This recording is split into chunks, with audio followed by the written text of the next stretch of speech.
Salamo fahefatra amin'ny enimpolo ho an'ny mpiventira. Salamo nataon'i Davida. Enoa ny feoko raha mintaraina aho, Andriamanitro, arovo ny haiko amin'ny tao ohatry ny fahavalo.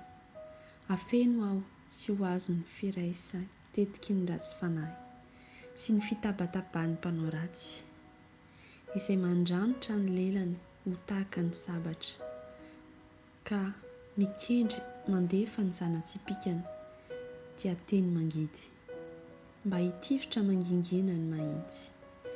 Mitifitra azy tampoka izy ka tsy matahotra, hamafy ny hevi-dratsiny.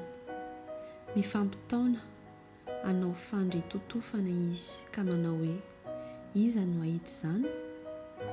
Manao saim-petsy izy, omaniny tsara ny sain-dalina voaheviny. Lalina ny ao anatin'ny olombelona dia ny fony.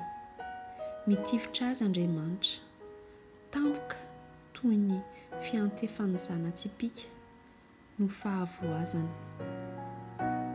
Apotrany izy ka voasingotra ny lelany ihany.